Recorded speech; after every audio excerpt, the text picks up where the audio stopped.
আসসালামু আলাইকুম। আগামীকাল মার্কেট পরিস্থিতি কেমন যেতে পারে যদি বিষয়ে বলতে যাই, আজকে তো প্রায় 47 পয়েন্টের মতো মাইনাস, লেনদেনের পরিমাণ অনেক কমে গেছে। মার্কেটের জন্য এটা খুবই খারাপ দিক। ভলিউম বাড়তে হবে, ভলিউম যদি না বাড়ে তাহলে মার্কেট সবসময় নেগেটিভে থাকবে, ভলিউম বাড়লে মার্কেট পজিটিভ হওয়ার সম্ভাবনা থাকবে। তো আগামীকাল মুভিং এভারেজ 14 দিনের যে ভ্যালু সেই অনুযায়ী মার্কেট আসলে মাইনাস। মুভিং 14 দিনের ভ্যালু হচ্ছে 5,700, মার্কেটের ভ্যালু হচ্ছে 5,740, আর মুভিং অ্যাভারেজের ভ্যালু হচ্ছে 5,756। তো সুতরাং এই হিসেবে মার্কেট অলরেডি সেল সিগন্যাল দিয়ে দিয়েছে। আগেরও সেম দেখবেন আপনারা, মার্কেটে মুভিং অ্যাভারেজ 14 দিনের ব্যাপারটা ইম্পর্টেন্ট, এটা আসলে খুবই ইম্পর্টেন্ট। আপনারা এই অংশটা দেখেন, এটাও কিন্তু মুভিং অ্যাভারেজ 14 দিনের ভ্যালুর যে নিচে চলে গেছে, তখন মার্কেট মাইনাস ছিল। আপনারা এটাও দেখতে পারেন, এখানে এই দিকেও আছে আরও। এই যে এটা পুরোটাই কিন্তু মুভিং অ্যাভারেজ 14 দিনের যে ভ্যালু তার নিচেই আছে। সো এই বিষয়টা আপনারা মাথায় রাখবেন যে এর নিচে মার্কেট যখন এর নিচে চলে যায় তখন আসলে কিছুদিন হলো মার্কেট নেগেটিভ থাকে। এটা হচ্ছে মূল কথা। তো আপনারা মার্কেট যখন নেগেটিভ থাকবে তখন স্বাভাবিকভাবে মার্কেটে আসলে বেশিরভাগ শেয়ারে নেগেটিভ থাকে, দাম বাড়ে না। সুতরাং আপনারা বাই সেল করতে একটু সাবধানে করবেন, একটু দেখবেন। সম্ভবত বড় বিনিয়োগকারীরা হয়তো মার্কেটে এখন শেয়ার সেল দিচ্ছে।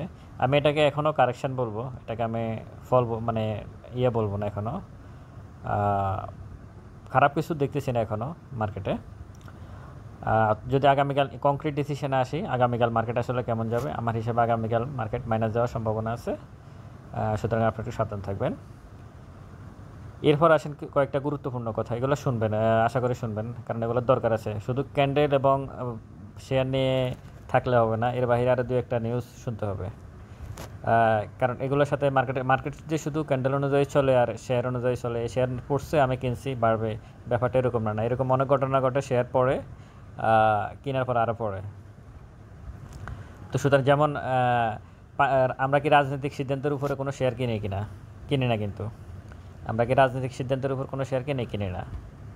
কিন্তু 5 তারিখ যখন সরকার চলে গেছে, কয়েকটা শেয়ার সাপোর্ট অ্যালায়েন্স ফোর্ট, বেক্সমিকো ফার্মা, তারপরে যায় ওরিয়ন ফার্মা, তারপর শাইনফোকুস সিরামিক্স, তারপরে যায় সিফালস, তারপরে যায় আর কি আছে ফরচুন, তারপরে যায় এইরকম সেন্ট্রাল ফার্মা, এই শেয়ারগুলো কিন্তু ধাপ ধাপ করে নিচে পড়ে গেছে। তো আমরা তো রাজনৈতিক সিদ্ধান্তের উপরে শেয়ার কিনি না, আমরা তো কিনি গ্রাফস দেখে, দেখে। তো এগুলো পড়ছে কেন? তার মানে শুধু ক্যান্ডেল এবং শেয়ার দেখলে হবে না, এর বাহিরে দুনিয়াতে আর এর মানে মার্কেটের বাইরে কি হচ্ছে এগুলো জানতে হবে, বুঝতে হবে। তো এই বিষয়ে যদি আমি বলতে চাই, আইসিবির যিনি বর্তমান চেয়ারম্যান আবু আহমেদ, কিছুক্ষণ আগে উনি পরিষ্কারভাবে বলে দিয়েছেন যে বাংলাদেশ বিগত সরকার 5,000 কোটি টাকা যে আইসিবিকে দেওয়ার কথা ছিল লোন হিসাবে, এটা এখন দেবে না। উনি চাইছে অলরেডি, বাংলাদেশ ব্যাংক বলছে দেওয়া যাবে না, যা আছে তা দিয়ে চলতে হবে। তো উনি বলছে যে কিছু হলেও দেওয়ার জন্য, হয়তো কিছু দিতে পারে, তো বলছে সেটা 1,000 কোটিও হবে না, হয়তো 100 কোটি হতে পারে। যদি দেয় তাহলে আমরা মিসইউজ করবো না, এখানে এখন আর মিসইউজ করার সুযোগ নেই, আমরা ভালোভাবে এটার ব্যবহার করব। তো সুতরাং এটা একটা নেগেটিভ দিক, কারণ আইসিবি মার্কেট যখন পড়ে তখন আইসিবির কাজ হচ্ছে মার্কেটকে তুলে ধরা। তো উনি যেটা বুঝেছে ওইখানে যে কেন আইসিবি ব্যর্থ হয়েছে, আসলে এটা হচ্ছে যে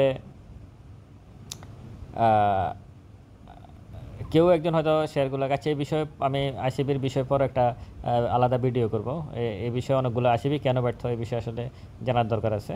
আর দ্বিতীয় আরেকটা বিষয় হচ্ছে যে ভালো দিক যেটা, সেটা হচ্ছে যে বিদেশি বিনিয়োগকারীরা আমাদের মার্কেটে মোটামুটি আসতেছে,